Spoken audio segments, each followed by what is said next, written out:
Hello everybody and welcome back to the Kingdom Hearts Birth by Sleep Final Mix playthrough. It is time for us to head on with more delightful Mirage Arena stuff. So we are going to be dealing with 3 brand new missions in the arena. Well, not entirely 3 new missions. But a number of missions, most of them new from what I recall. It's just we needed to unlock a few extra bits and bobs, so I decided to go back into this one. It's the thing that does end up happening quite a bit. Now, I said that I was going to have to go full pelt on figuring out what the hell I was going to talk about for my next part and part after this, because as you can tell, not exactly short parts, and also just going to be a lot of fighting. So what I thought would actually be really fun to talk about is actually the manga and novel adaptations of the Kingdom Hearts series, because they are really fun. I mean, I've never read the novelisation, admittedly, so I don't know the quality of that. But the manga series in particular was phenomenal. So, the games were adapted by Shiro Amano, who has worked on many manga throughout the years,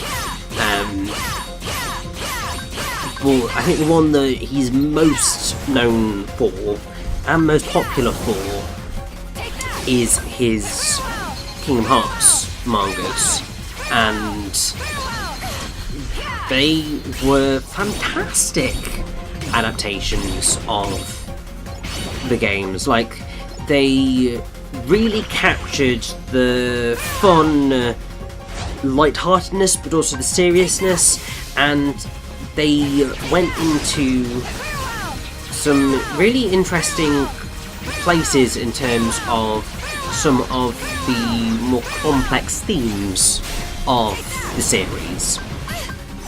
And it was also the series that actually got Nobody's correct.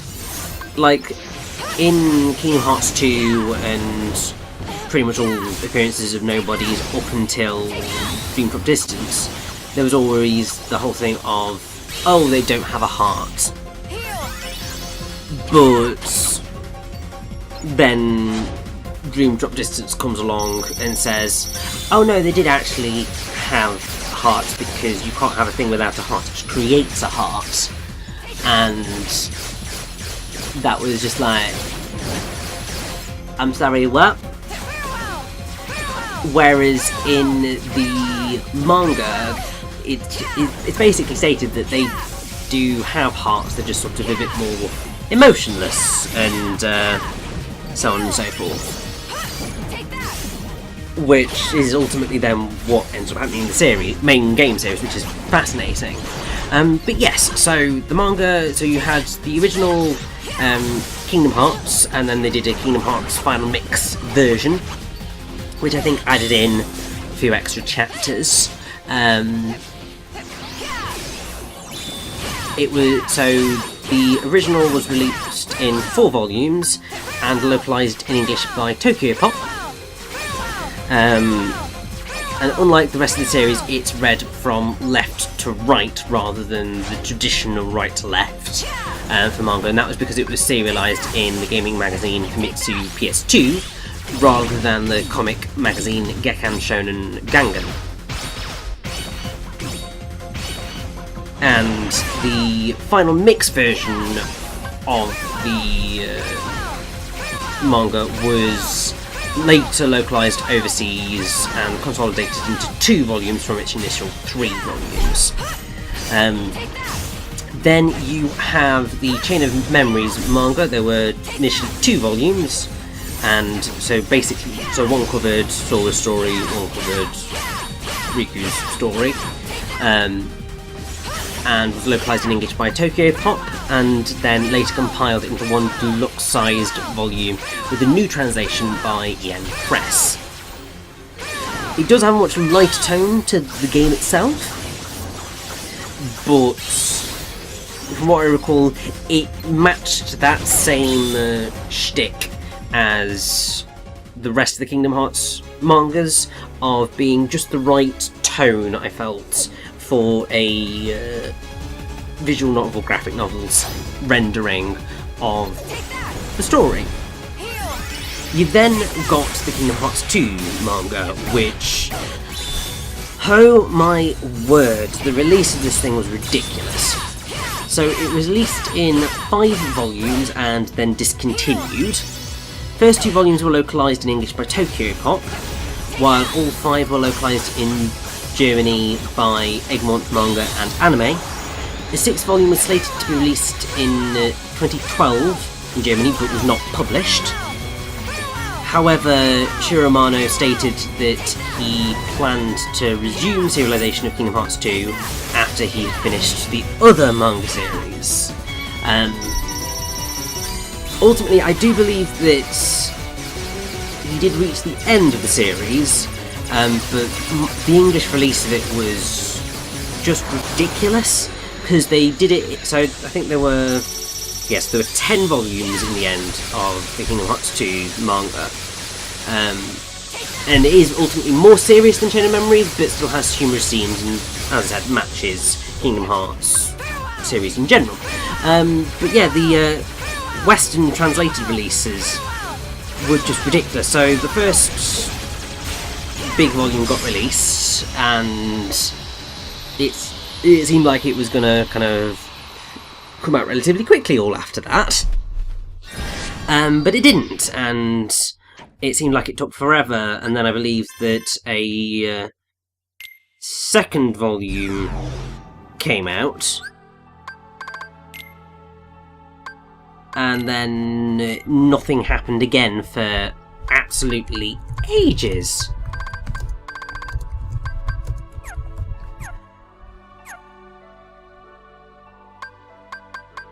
And actually, I am looking up the specifics of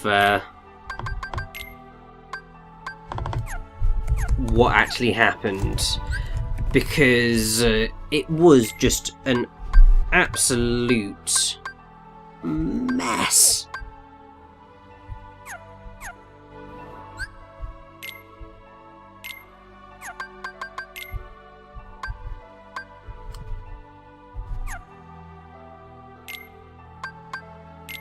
So,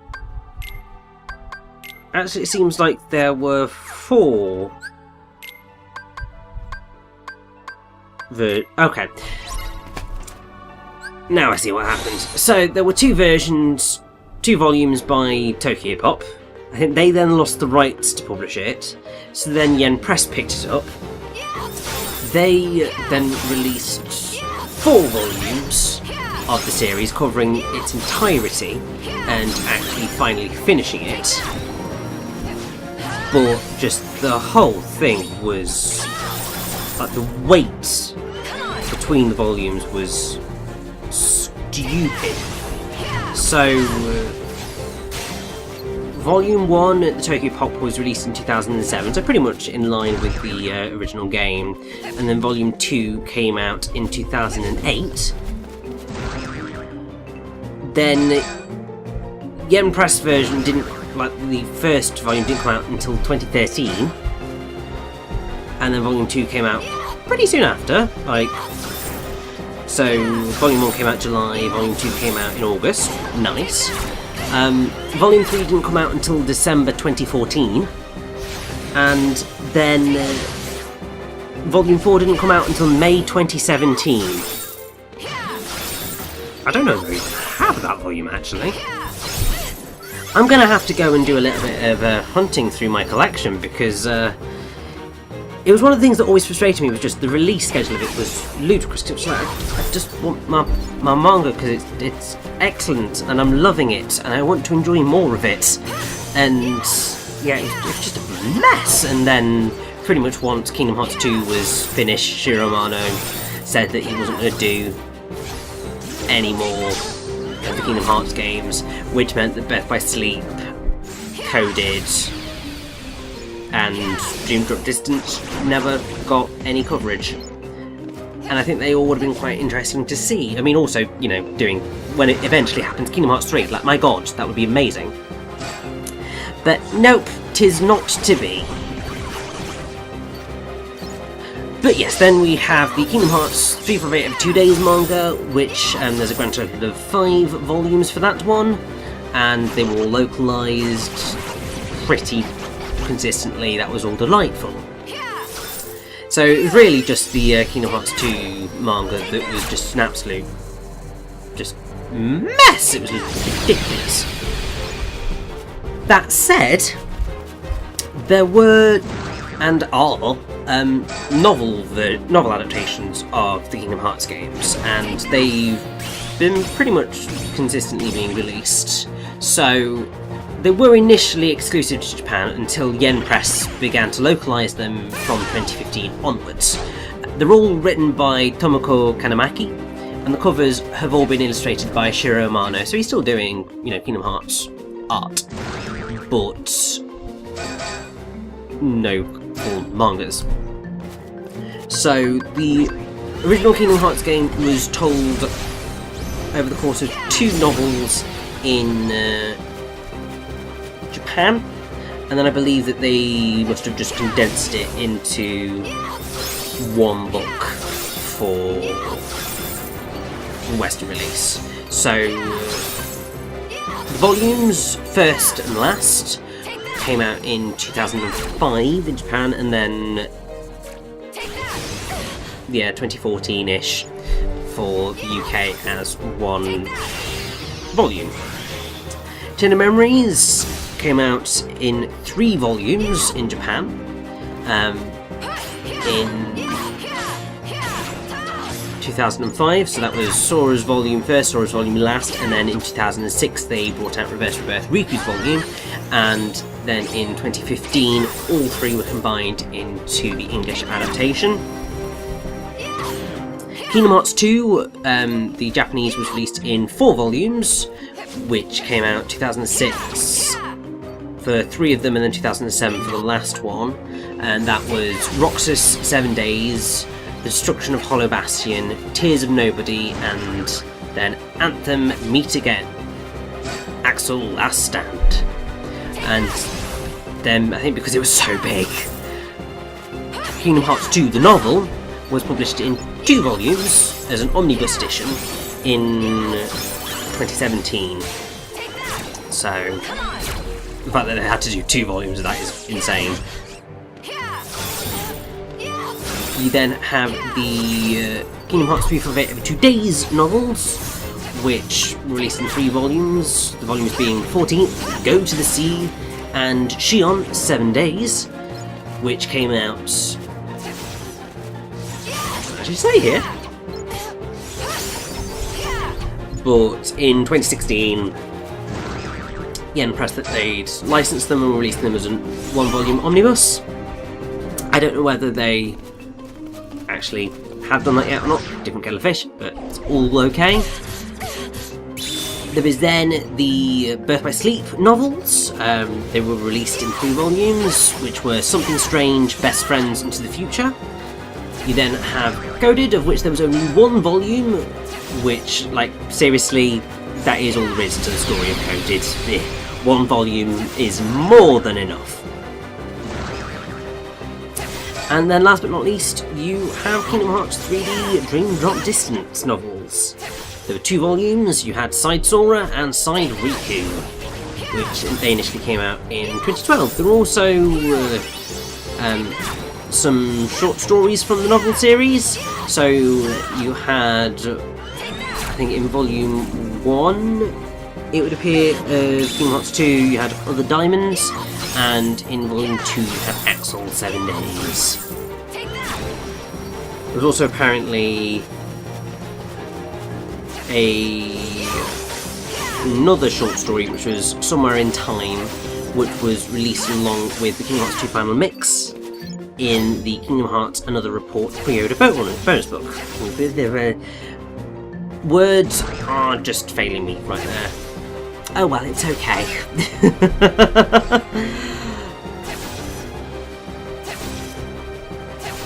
But yes, let's just say that this particular Mirage Arena mission is really annoying. Not because the enemies are difficult, not in the slightest, they're really easy. And you make so much money out of this particular thing, especially if you've got things like Money Magnet. But the issue with this is that you're battling in Pete's Rec Room with all of his really infuriating platform stuff. So you've got the 2 levels of the arena, and actually taking them down? Infuriating! Although obviously you do get to get some prize pod goodness out of this, so it's even though it's a frustrating mission, you can get some really good ice cream ingredients out of doing this, so it can work out. But as you can see, this can take a while, because you're just going all over the place in terms of trying to get to the enemies, and then it's so easy to fall off the top level that you're just mucking about most of the time. But I believe that this should finally put an end to this particular mission, thank God. There we go. Perfecto.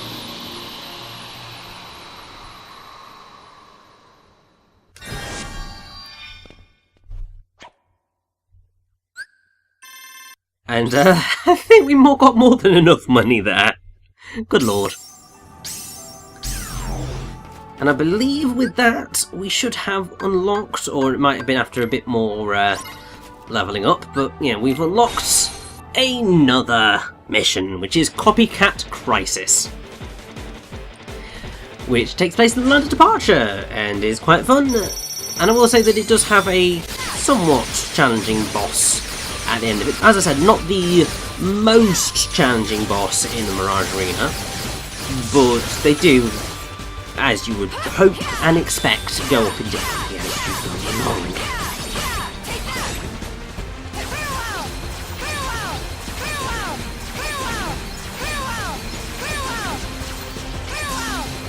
Also, as you can see, I've shifted back down to just plain old simple Gold Rush at this point, because, as I said, trying to get more of those delightful finish commands. I think, maybe slightly, not sure, but we'll see.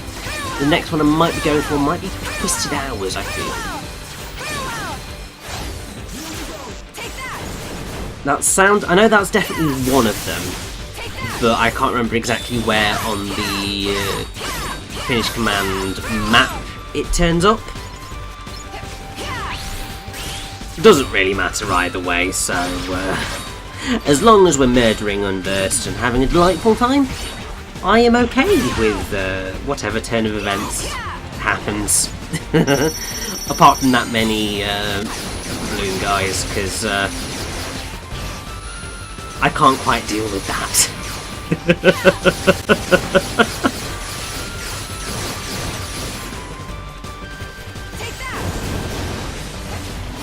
But also, I cannot believe how close we are to the end of Birth by Sleep now. Like,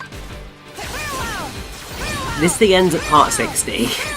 Which is a very nice even number. I was slightly concerned when the main playthrough itself finished on part 51. I was just like, no, that does not feel good, that does not feel right. But it is what it is. But then, you know, the extras came through for me, and I managed to get them to part 6. And it's like, and breathe. Nice, even, round number. Makes me happy. It's that slight bit of OCD in there. It just comes in whenever it comes to just making sure that things are just so. That doesn't necessarily follow through to the gameplay itself, but it certainly does in terms of numbering, splitting them up, wanting to end parts at just the right moment, and oh my god, that's a lot of jelly shades. But I mean, it's pretty okay, because we get anything into these guys and we're just going to tear them to shreds. I mean, a Thundaga shot is just going to be deadly. I mean, hey, a Sky Climber's probably just going to obliterate a load as well.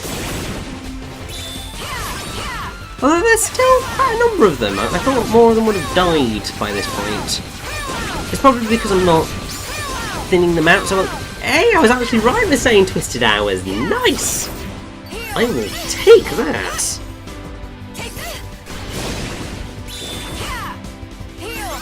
Although I don't think there's actually much point in us going in to use Twisted Hours at any point during the Mirage Arena, but we'll see whether I do. Because if I'm just going in to unlock the finished commands, not necessarily use them, then yeah, as I said, I'm not sure Twisted Hours will do me much good because I've unlocked most of the others at this point that are above it.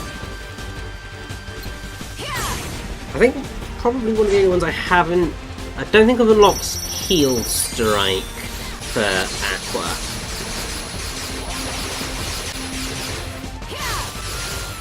I know that one's a bit of a pain to unlock actually. But we will but see what occurs as we progress forward. Because I believe that the next part might be. I think it's our penultimate part in the Mirage Arena.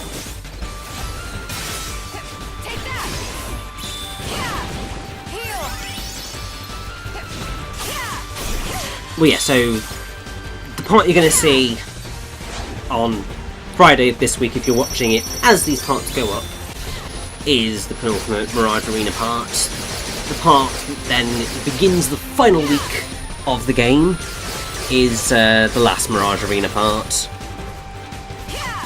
Then it's the optional boss part, and then it's the everything else part. So thankfully I've got a little bit more of a. I've got more discussion topics, I suppose, for my final week. This week I'm just going full in on Murder the Unversed. You know, just to be like truly evil and just completely obliterate everything in my path. It's because I know that this isn't actually going to last, so I might as well just enjoy the brutality of the pain that I'm bringing onto all of these Unversed because they completely deserve it and I hate them all. I don't know, that's being a little bit ridiculous and hyperbolic, but a bit of hyperbole doesn't go amiss every now and then. It's only, you know, when it's used in actual serious situations where it is suddenly a bit of a problem. When hyperbole is actually a lie is probably a good example of that. Because then you end up with particularly ridiculous things that people come out saying things like alternative facts and all that jazz that happens what feels like eons ago, even though I'm pretty sure it was only last year at the point of recording this, which is a terrible. Oh no, it might have been the year before that. Oh god. how long has the world been the crazy, utterly nuts place that it is?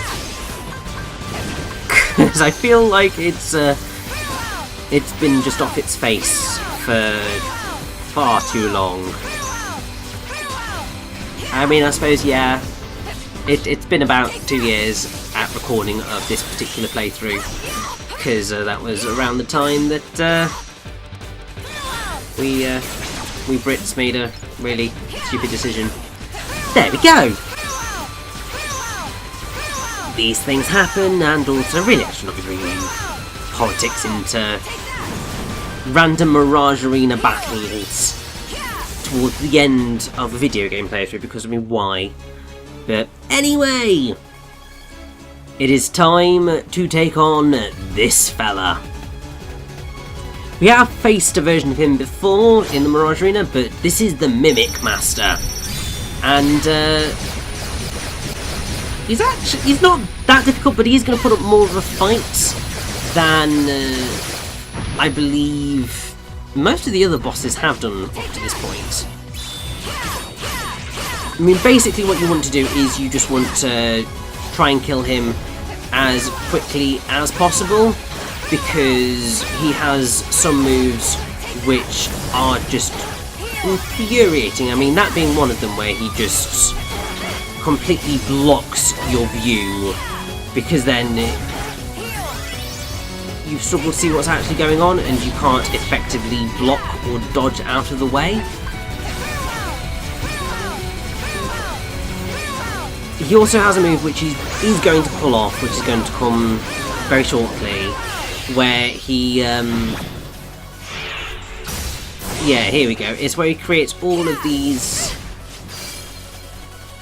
cards of Aqua, and basically what you've got to do is you've got to try and find the Mimic Master, I believe, on one of these cards, because otherwise he will keep replicating versions of you to attack you, and it's terrifying and chaotic and just one of those things where you're just going, I have no idea what's going on, just please stop this.